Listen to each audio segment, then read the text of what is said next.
noches.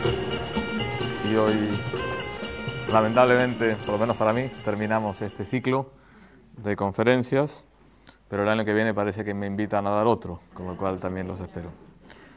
Y en esta última conferencia vamos a hablar de Juan Pablo II y Benedicto XVI, que en un cierto sentido forman una unidad, porque no hay que olvidar que el cardenal Ratzinger fue la mano derecha de Juan Pablo II durante todo su pontificado, y hay una gran continuidad en los contenidos, aunque hay una diversidad, como es lógico, y creo que es una riqueza de la Iglesia, en los caracteres de las personas.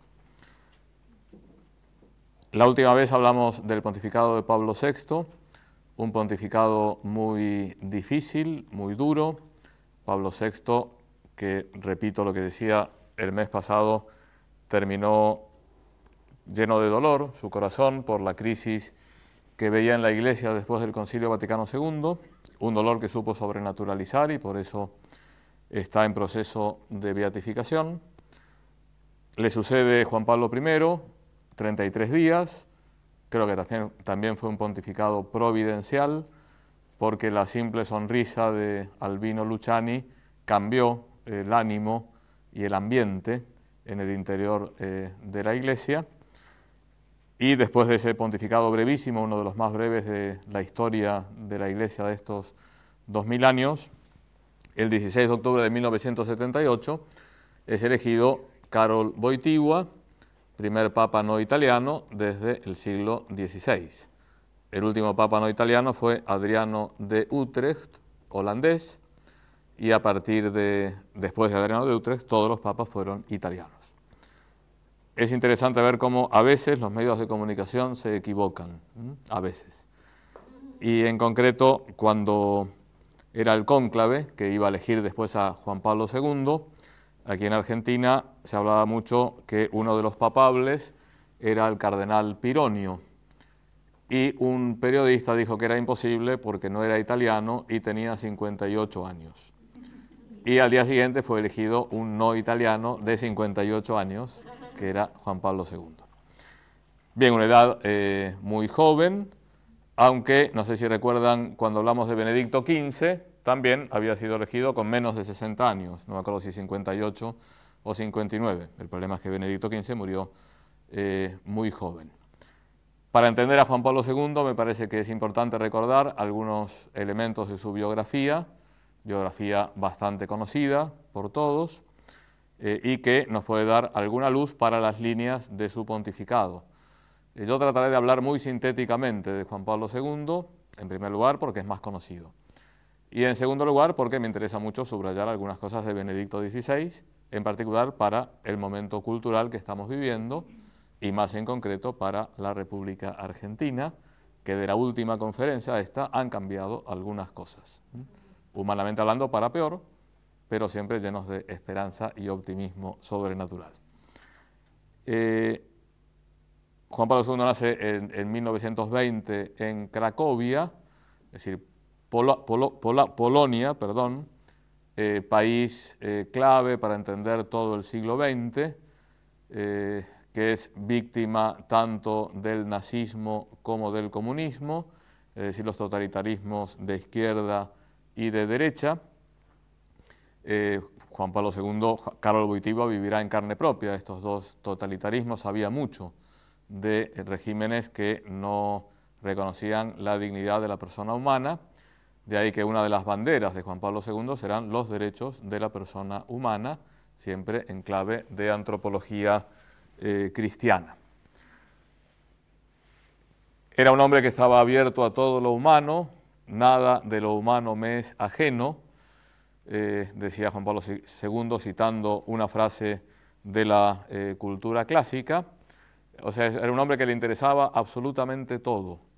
Yo tuve muchos contactos cuando vivía en Roma con Joaquín Navarro Valls, que fue el portavoz del Papa durante muchos años, y me decía, él iba a Burundi, iba a Bulgaria y estaba interesado por todo, por las costumbres, por las tradiciones, por la cultura, por cada una de las personas.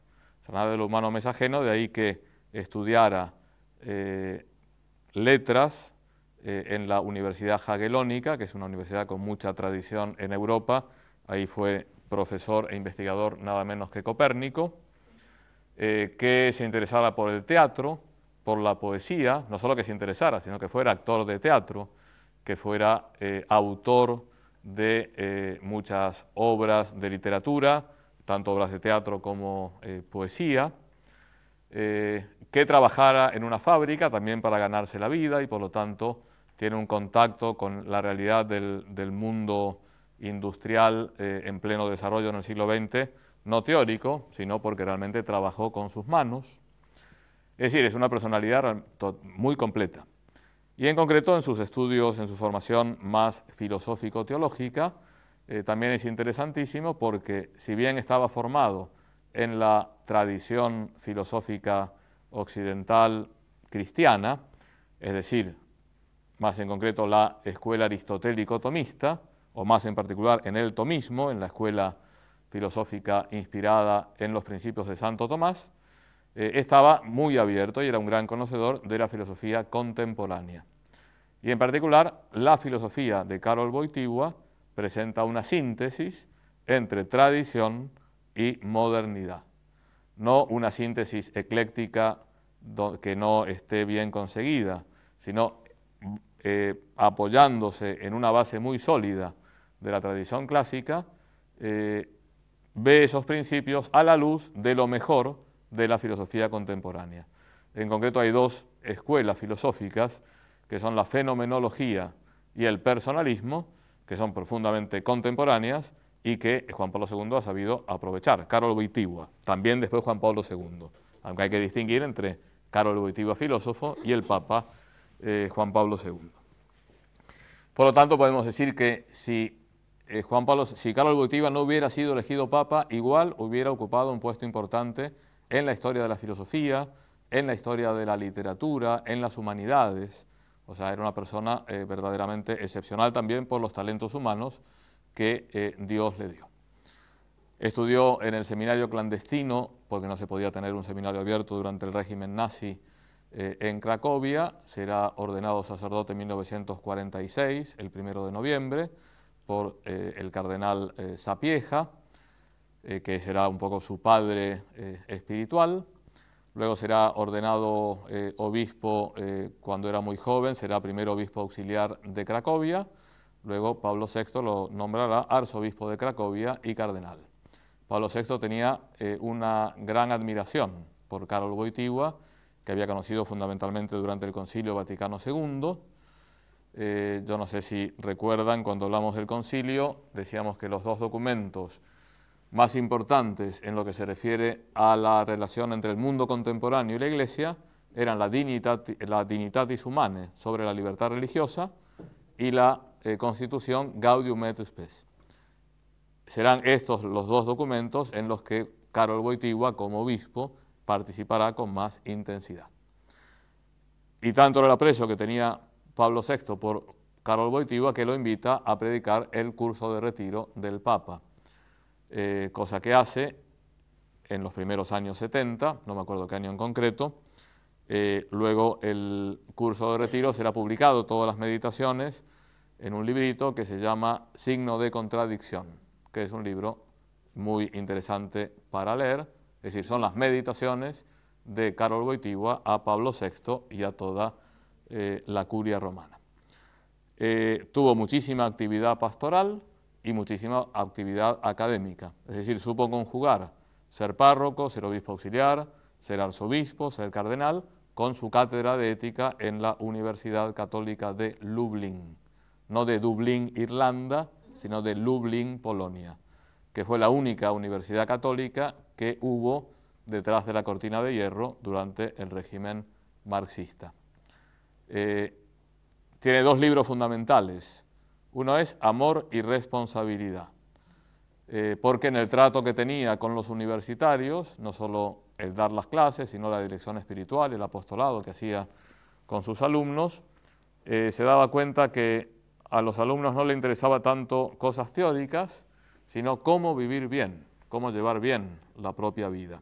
Y un tema fundamental era el del amor y en particular la sexualidad.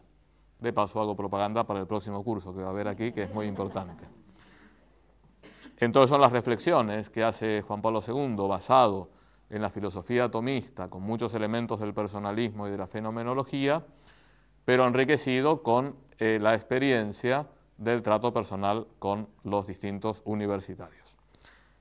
Y es importante saber que uno de los estudios más profundos que tuvo Pablo VI en sus manos antes de escribir la encíclica Humane Vitae sobre el amor conyugal, era precisamente un estudio de la Universidad de Lublin, del Departamento de Ética, dirigido por Karol Wojtyła.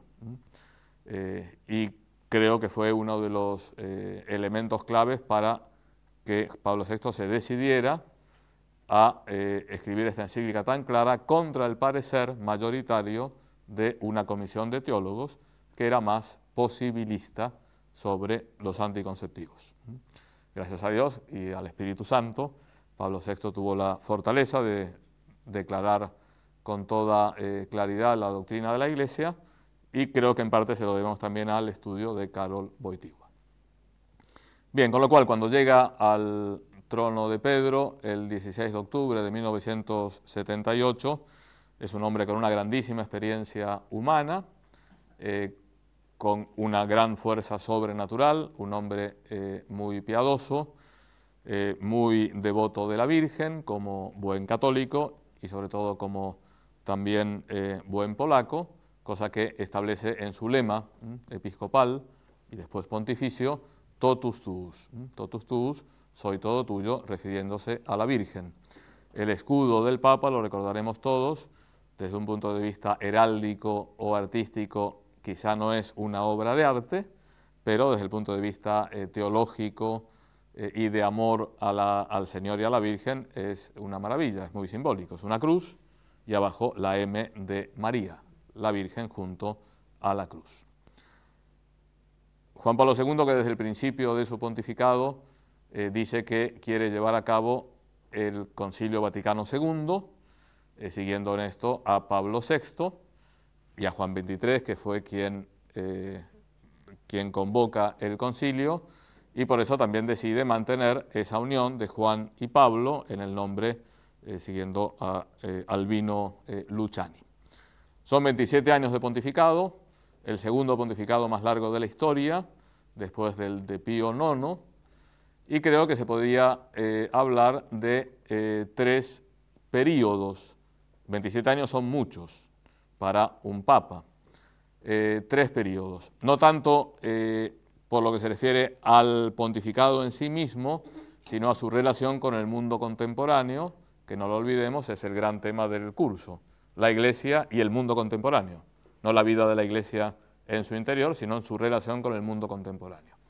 Por lo tanto, podríamos establecer un primer periodo que es de 1978 a 1989. El mundo cambia radicalmente en 1989, con la caída del muro de Berlín, con el final de la Guerra Fría. En cambio, cuando Juan Pablo II es elegido, es un hombre que viene de detrás de la cortina de hierro, un mundo totalmente dividido entre el mundo occidental y el mundo marxista, donde nadie pensaba que el sistema soviético iba a caer con tanta rapidez y con tan poco derramamiento de sangre. De hecho, cuando es elegido nada menos que un polaco, en Moscú no están muy contentos. Y hay muchos estudios ya de las reacciones que tienen en el Kremlin sobre este intruso que viene a complicar un poco el panorama internacional. Lo mismo sucederá en su tierra, en Polonia. Bien, por lo tanto, del 78 al 89 es el Papa polaco, el Papa que viene de una Europa sometida al marxismo, que quiere subrayar la dignidad de la persona humana, que es menospreciada en el régimen marxista, pero que también no es reconocida en el mundo occidental, liberal, secularizado, consumista, capitalista. En concreto, la primera encíclica de Juan Pablo II será la Redemptor Hominis, el Redentor del Hombre, que es Jesucristo, donde hace toda una antropología cristiana, basándose en la Gaudium et Spes. Allí en el número 24 de la Gaudium et Spes se dice, perdón, el número 22, se dice que Jesucristo revela el hombre a todo hombre. De tal manera que si queremos saber quién es la persona humana, tenemos que fijarnos en Jesucristo. Y en el número 24 se dice que la persona se realiza en el don sincero de sí. La persona se realiza dándose, olvidándose de sí mismo y dándose a los demás. Y tenemos en Jesucristo el máximo ejemplo de don sincero de sí, porque se entrega en la cruz y muere para redimirnos. Bien, entonces la Redemptor Hominis, encíclica fundamental, encíclica programática, ya ustedes que son expertos en los papas del siglo XX, recuerdan cómo cada papa tiene una encíclica programática, la primera que escribe, donde un poco presenta el programa que quiere seguir. La encíclica programática de Juan Pablo II, Redemptor Hominis, donde dice que la vía de la Iglesia, que el hombre es la vía de la Iglesia, y que querrá sobre todo subrayar a lo largo de su pontificado la verdad sobre el hombre, la verdad sobre el hombre. Creo que la antropología cristiana ha dado un paso adelante muy notable durante el pontificado de Juan Pablo II. Tenemos mucho más doctrina, muchas más luces, además muy novedosas dentro de la tradición, evidentemente en gran sintonía con muchos aspectos de la filosofía contemporánea, con lo cual creo que esto quedará como bagaje para los futuros siglos, la antropología cristiana de Juan Pablo II y ese amor que tenía Juan Pablo II por todo lo humano, nada de lo humano me es ajeno. Con lo cual, del 78 al 89, Juan Pablo II tuvo un papel fundamental en la caída del muro de Berlín, en la caída del régimen soviético, en particular con sus viajes, en concreto a Polonia, donde tuvo millones de personas que lo seguían, donde habló con grandísima libertad, con gran temor por parte de los jerarcas del Partido Comunista.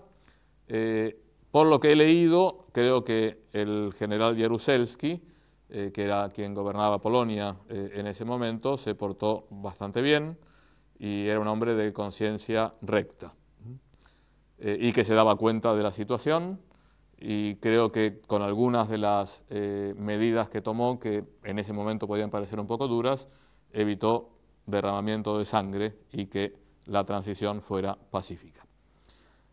Bien, primer periodo, del 78 al 89, Juan Pablo II cada vez va tomando más popularidad en la opinión pública, sobre todo como defensor de la libertad. Le pasará igual que a Pablo VI, cuando hablará de temas de moral, fundamentalmente de moral sexual. Juan Pablo II va a ser criticado y mucha gente dirá, qué pena que en estos temas siga siendo conservador, mientras que en los otros temas era un revolucionario.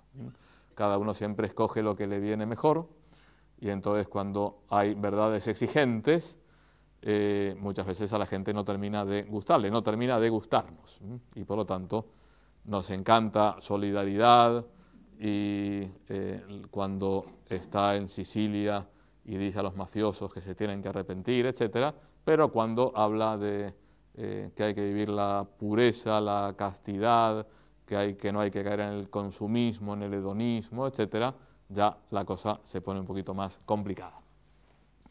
Bien, en la segunda etapa puede ir de 1989 al 2001.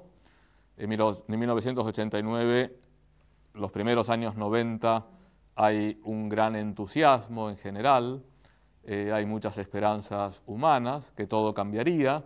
Nadie se imaginaba que iba a cambiar tan radicalmente la situación internacional, y hubo no solo la caída de los regímenes comunistas en Europa Central y Oriental, sino el fin del apartheid en Sudáfrica y unos diálogos entre judíos y palestinos que daba la impresión de que iban a ir muy bien, y la democratización de muchísimos países de América Latina, o sea, muchos elementos que parecían que iba a cambiar el mundo para bien. Entonces, grandes esperanzas que se truncan en el 2001. Había gente que en el año 2000 decía, qué maravilla, año 2000, ahora empezamos una nueva etapa de la humanidad, y viene para Argentina la crisis del año 2001, y para el mundo entero el atentado a las Torres Gemelas, el terrorismo islámico en todas, en unas proporciones impensables, y por lo tanto es un segundo periodo de grandes esperanzas que terminan con una gran preocupación. Y del 2001 hasta la muerte de Juan Pablo II, el año 2005, son los años de gran preocupación de Juan Pablo II por la situación internacional, las guerras del Medio Oriente, en Irak, de un deterioro de su salud muy notable, sobre todo por el Parkinson, y a su vez de un testimonio de identificación con Cristo impresionante. Yo creo que los últimos años del pontificado de Juan Pablo II fueron los que más llegaron a la gente, porque, claro, ver a una persona joven de 60 años moviéndose, subiendo a los aviones, hablando a multitudes, es un espectáculo y es una maravilla, pero ver cómo el último día que se asomó a la ventana de su apartamento y que quería hablar y no podía hablar, y tocaba así el ambón que tenía, como diciendo quiero hablar, quiero comunicar y no lo logro hacer, eso llegó al corazón de todo el mundo viendo cómo estaba plenamente identificado con Cristo y con Cristo en la cruz. Con lo cual creo que fue mucho más fecundo el pontificado cuando estaba enfermo y cuando estaba muy limitado, pero se le veía su entrega total en servicio de la Iglesia y en servicio de la humanidad, que cuando tenía todas las fuerzas humanas. Creo que como resumen del pontificado de Juan Pablo II son los días de su funeral. Yo viví 20 años en Roma, viví cosas muy impresionantes. Mi ordenación sacerdotal, que creo que es algo que a mí me importaba bastante, y muchas cosas, realmente muchas cosas. La canonización de San José María, la muerte de don Álvaro del Portillo. Ahora, si a mí me preguntaran qué días fueron los más intensos en Roma, qué es lo que más recordás de Roma, yo diría el funeral de Juan Pablo II, que era una cosa impresionante, porque eran cientos de miles de personas, italianos, polacos, de todas las nacionalidades, jóvenes, viejos, católicos, no católicos, que estaban en la calle haciendo colas, horas y horas, para pasar y ver 30 segundos el cuerpo ya sin vida de Juan Pablo II, y había un gran dolor, pero a su vez una atmósfera de fiesta por agradeciendo a Dios el gran don que fue la vida de Juan Pablo II. No se recuerda ningún otro funeral así de una personalidad que fuera tanta gente realmente movida por afecto sincero, por cercanía, sabiendo que se murió mi padre, se murió alguien que influyó mucho en mi vida. Bien, eso habla de quién fue Juan Pablo II. Decía que es imposible hablar de todos los temas que trató Juan Pablo II en los 27 años de pontificado. Y yo me voy a referir a algunos, sobre todo en lo que se refiere a las ideologías políticas, a los movimientos culturales que están más de moda en este momento. Escribió muchas encíclicas Juan Pablo II, cada una mejor que la otra, muy profundas, aunque hay que leerlas con calma. En ese sentido, Benedicto XVI me parece que es más claro que Juan Pablo II. Benedicto XVI es teólogo, Juan Pablo II es filósofo. La filosofía es más difícil que la teología. Habla un filósofo. Ahora estaba releyendo toda la catequesis que hizo Juan Pablo II sobre, se llama la catequesis Hombre y Mujer los creó, la teología del cuerpo, de la cual se hablará también aquí en Sur en los próximos meses, y he de reconocer que es difícil leer esas alocuciones de los miércoles, no es fácil, es complicado, pero tiene una profundidad impresionante, por eso digo hay que leerlo con calma, no uno lo puede leer así rápidamente. Las encíclicas que más me interesan para este curso son las encíclicas sociales, porque son las que tienen más relación con el mundo contemporáneo. Escribió 3 encíclicas sociales, Laborem Exercens, sobre el trabajo, Solicitudo Rei Socialis, la escribe 20 años después de la Populorum Progressio, encíclica de Pablo VI, de la que hablamos el mes pasado, sobre el desarrollo humano y las relaciones internacionales, denunciando el gran abismo que hay entre el norte y el sur, los países ricos cada vez más ricos y los pobres cada vez más pobres. Y la encíclica que me parece la más importante de su pontificado desde el punto de vista del magisterio social, que es la Centesimus Annus, que es del año 1991, a los 100 años de la publicación de la Rerum Novarum de León XIII. Bien, entonces, por un lado me interesa saber o hablar de qué pensaba Juan Pablo II sobre el liberalismo, que después de la caída del muro de Berlín fue la ideología que parecía triunfar en toda la línea. Es decir, las recetas socialistas habían demostrado su ineficacia desde un punto de vista económico, social, sobre todo antropológico, y para muchos parecía que el liberalismo era la solución a todos los problemas. Y en particular, en lo que respecta a la economía, el capitalismo. Bien, con lo cual Juan Pablo II se pregunta en estas tres encíclicas, pero sobre todo en la Centesimus Annus, escrita en el 91, es decir, 2 años después de 1989, si después de la caída del muro de Berlín y después de que se manifestó totalmente improcedente o fracasado el proyecto económico socialista, si la única posibilidad que queda es el capitalismo. Y entonces Juan Pablo II responde, si por capitalismo se entiende un sistema económico que reconoce el papel fundamental y positivo de la empresa, del mercado, de la propiedad privada y de la consiguiente responsabilidad para con los medios de producción, de la libre creatividad humana en el sector de la economía, la respuesta ciertamente es positiva, aunque quizá sería más apropiado hablar de economía de empresa, economía libre de mercado o simplemente de economía libre. O sea, si por capitalismo entendemos un sistema donde hay libertad, hay iniciativa, hay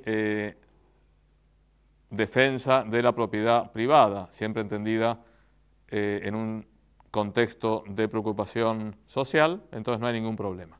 Aunque es mejor no utilizar la palabra capitalismo porque tiene también otros significados. Pero si por capitalismo se entiende un sistema en el cual la libertad en el ámbito económico no está encuadrada en un sólido contexto jurídico que la ponga al servicio de la libertad humana integral y la considere como una particular dimensión de la misma, cuyo centro es ético y religioso, entonces la respuesta es absolutamente negativa. Si por capitalismo entendemos que la economía tiene como finalidad única y exclusiva ganar cada vez más plata, incluso sin respetar la dignidad de los trabajadores o de las personas que intervienen en el sistema económico, entonces la respuesta es totalmente negativa.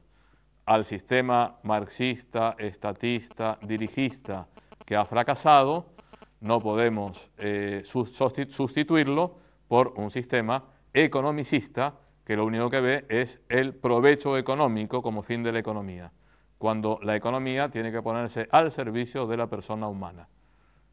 También tiene derecho al beneficio económico, pero no es la única finalidad. La primera es ponerse al servicio de la persona humana de forma integral.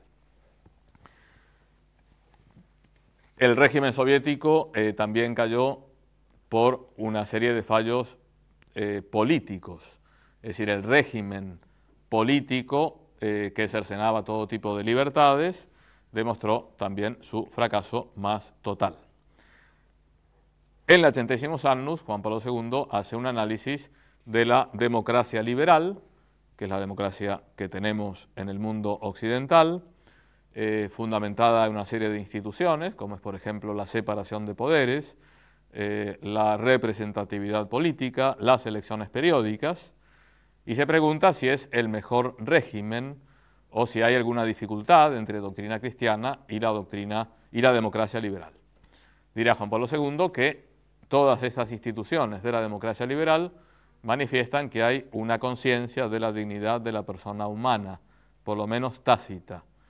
Si es importante que estén divididos el poder ejecutivo, legislativo y judicial, es porque hay que impedir que haya un poder lo suficientemente fuerte que pueda pisotear la dignidad de la persona humana. El poder político tiene que ser limitado y tiene que haber controles. Un poder tiene que controlar a los otros dos poderes de tal manera que se garantice en la medida de lo posible la justicia y que se evite la arbitrariedad. Con lo cual no tiene ninguna crítica Juan Pablo II a las instituciones de la democracia liberal en cuanto tales.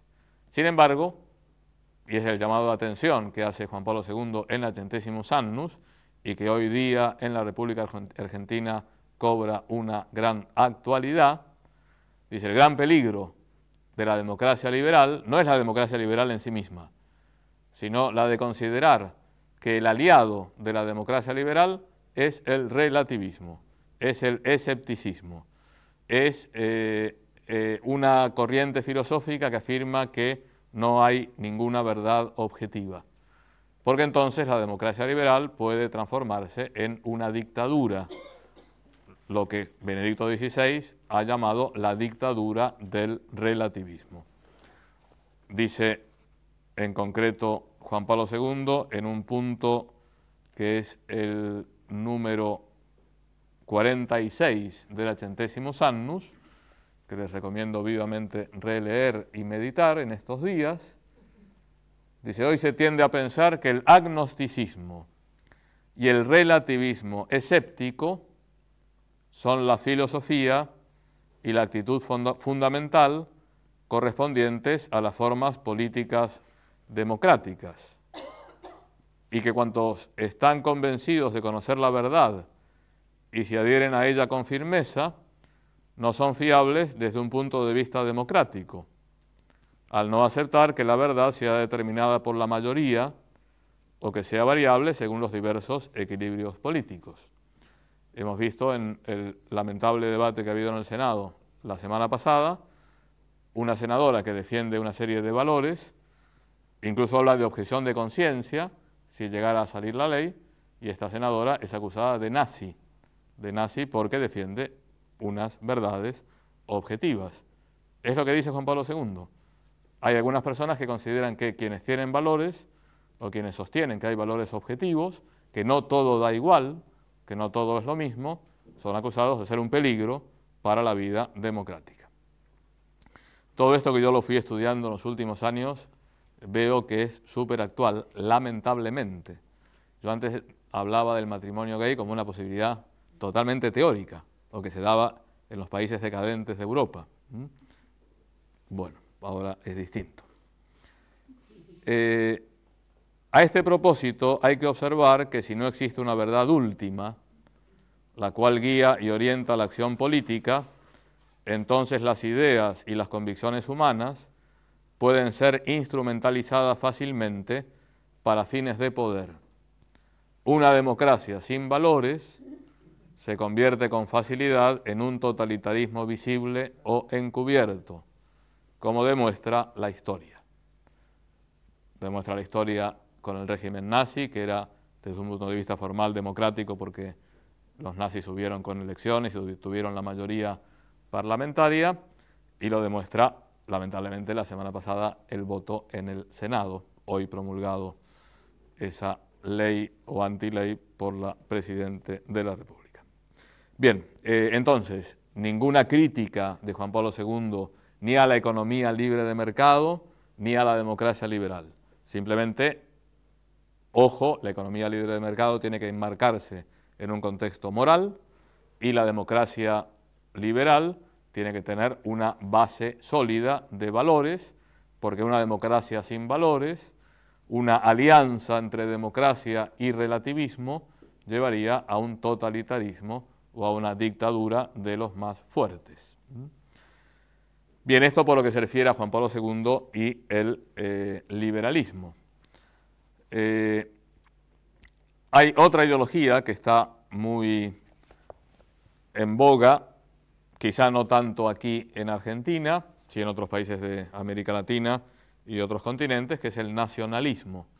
En América Latina, sobre todo, está toda la corriente indigenista, que es una forma de nacionalismo, y hay algunos regímenes profundamente nacionalistas. Claro, después de 1989, con el deshielo de la Guerra Fría, algunos conflictos que estaban congelados volvieron a surgir. Entonces hay nacionalismos en el Báltico y hay nacionalismos en el Cáucaso y hay infinidad de conflictos fundamentalmente tribales, pero que son también internacionales en África. Bien, con lo cual ahora hay muchas más guerras que las que había durante la Guerra Fría, aunque hay menos peligro de una conflagración atómica. Pero hay pequeñas guerras que causan miles de víctimas y que en gran parte son debidas a distintos tipos de nacionalismo. Y también el fundamentalismo islámico es un nacionalismo.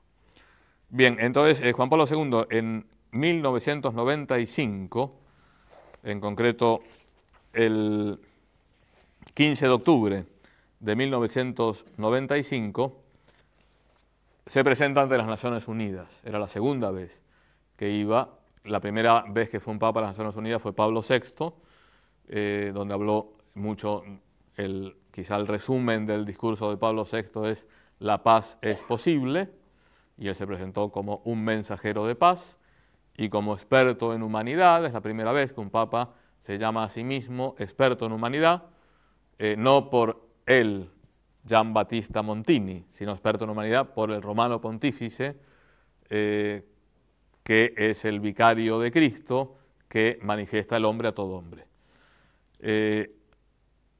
Después Juan Pablo II irá una primera vez, pero me parece que el discurso más interesante es el de 1995, después de la caída del muro de Berlín, cuando hay un nuevo orden mundial. Habla Juan Pablo II de que todas las revoluciones que se hicieron en el año 89 fueron realizadas basándose en los derechos de la persona humana, los derechos individuales, que eso manifiesta la dignidad de cada persona en particular, pero que llegó el momento de hablar de los derechos de las naciones, porque consideraba Juan Pablo II que el problema del nacionalismo estaba cada vez más en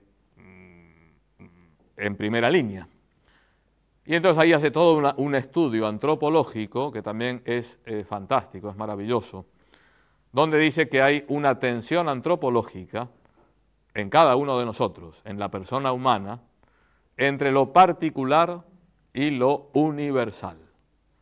Es decir, nos sentimos todos miembros de la gran familia humana, lo que sucede en el mundo nos interesa, pero estamos más relacionados, más arraigados, tenemos las raíces en una determinada nación, en una determinada ciudad, en una determinada cultura, tenemos más afinidad con otras culturas, con unas culturas que con otras, y entonces hay una cierta tensión entre la apertura a lo universal y la identidad particular. Y dice Juan Pablo II que esta tensión hay que vivirla con serenidad, ¿Qué es lo que habitualmente falta en los nacionalismos? Falta serenidad. Lo hemos visto en algunos casos en el Mundial de Fútbol, gracias a Dios, en muchos países donde se manifiesta el nacionalismo es en el fútbol, que es bastante inofensivo, en general es bastante inofensivo. Pero muchas veces eso puede provocar muertes, como ha provocado genocidios en Ruanda, Burundi hace pocos años, y sigue habiendo matanzas terribles en el Congo, y sigue habiendo esas guerras olvidadas porque nadie se ocupa de ellas y que sin embargo son una auténtica tragedia.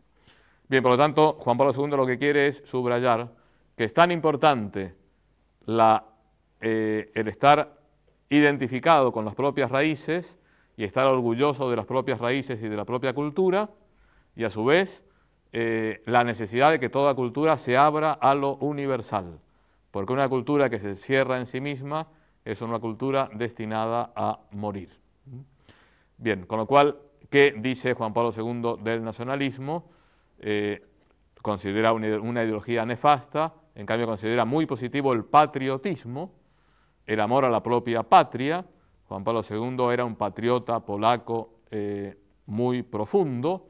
Basta leer su último libro, Memoria e Identidad, donde habla continuamente de Polonia, cómo se ha inspirado en todos los grandes literatos polacos, y no lo ocultaba. Era muy polaco Juan Pablo II, pero a su vez nada de lo humano le era ajeno, y por lo tanto era un hombre universal, y entraba en sintonía con todas las culturas, y llegaba a todo el mundo, y en la inmensa mayoría de los países lo consideran su papa, su propio papa, porque dice, no, él sí que nos quería, vino no sé cuántas veces, nos dijo tal cosa, entró en sintonía, se puso el gorro del jefe de la tribu, apertura universal y mucha radicación en lo propio. Bien, eso tendría que ser la superación del nacionalismo o del choque entre culturas, del cual han hablado muchos intelectuales en los últimos años. Y en definitiva es aplicar ese concepto del don sincero de sí de la antropología al diálogo entre culturas. Una cultura sana es una cultura que se abre, una cultura que se da, que se entrega a los demás. Una cultura que se encierra en sí misma y que se idolatra, que se absolutiza, es un peligro para el orden internacional porque se considera que es la cultura superior y querrá imponer la propia cultura sobre las demás. Y por otro lado, también Juan Pablo II ha subrayado siempre que toda cultura necesita una purificación, porque la cultura es algo humano, y lo humano siempre necesita de purificación. No hay nada totalmente impecable en el hombre. Tenemos el pecado original, y por lo tanto las obras que hacemos los hombres también están condicionadas por el mal. La inculturación del Evangelio significa la purificación de todas las culturas. Entonces no hay ninguna cultura que pueda decir yo no tengo que cambiar nada. Todas las culturas tienen que perfeccionarse y tienen que hacer un examen de conciencia para ver qué es lo que hay que impida el pleno desarrollo de la persona humana. Y en los distintos viajes que ha hecho Juan Pablo II siempre ha tratado de poner el dedo en la llaga. Y se hablaba con toda claridad, como decíamos en Sicilia, de la mafia, con toda claridad y con toda valentía, porque se jugaba la vida. También habló con toda claridad en Estados Unidos y en Canadá del consumismo y del egoísmo, y en otros países de la droga y del alcohol, y en América Latina no perdió la oportunidad de hablar de la corrupción política, es decir, se daba cuenta en dónde apretaba el zapato en las distintas culturas contemporáneas. Bien, por lo tanto, Juan Pablo II tiene una palabra sobre el liberalismo, tiene una palabra sobre el nacionalismo y tiene una palabra o muchas palabras sobre la gran enfermedad de la cultura contemporánea, que es el relativismo. Me parece que quizá en este momento la encíclica más importante para las circunstancias que estamos viviendo es la Fides et Ratio. Fides et Ratio, que significa fe y razón, que habla sobre las relaciones entre estas dos formas de conocer la realidad, la fe y la razón, y quiere ser un apoyo a todas las personas que buscan con sinceridad la verdad, y en definitiva les dice ánimo, piensen que la verdad es alcanzable. No vamos a conocer absolutamente la verdad absoluta, porque la verdad absoluta es Dios y Dios es inabarcable. Pero que no podamos comprender plenamente a Dios y a la realidad no significa que no podamos conocer nada y que por lo tanto todo dé igual, que no haya verdad y error, bien o mal. Por lo tanto, en la Fides et Ratio, el gran mensaje que da Juan Pablo II, detrás de la Fides et Ratio está claramente la mano de Joseph Ratzinger, que en ese momento era prefecto de la doctrina de la fe, la posibilidad de poder alcanzar la verdad. Las verdades, muchas verdades, verdades que puedan orientar realmente nuestra existencia. No verdades chiquitas, sino estas verdades que pueden ser como un ancla, un punto de referencia para no perdernos en la existencia. y en particular me parece una verdad concreta que es la verdad sobre el hombre. Yo creo que el gran tema de Juan Pablo II, del pontificado de Juan Pablo II, es la verdad sobre el hombre. Cuando le preguntaron cuál es la frase del Evangelio que más le gusta, dijo sin dudarlo y rapidísimamente: Veritas liberavit vos, la verdad les hará libres. La verdad les hará libres. Con lo cual ha sido un gran apóstol de la verdad. Siempre he dicho, y quizá lo he dicho en todas las conferencias anteriores, no lo sé, si es así pido perdón, pero es una idea que me interesa subrayar. A finales del siglo XIX, los papas defendían a la fe frente a los ataques del racionalismo, del cientificismo, del positivismo. Y decían, bueno, la fe también, con la fe también podemos conocer la realidad. No es un mito, no es una superstición. Juan Pablo II y Benedicto XVI, si bien siguen defendiendo a la fe, lo que hacen es defender a la razón.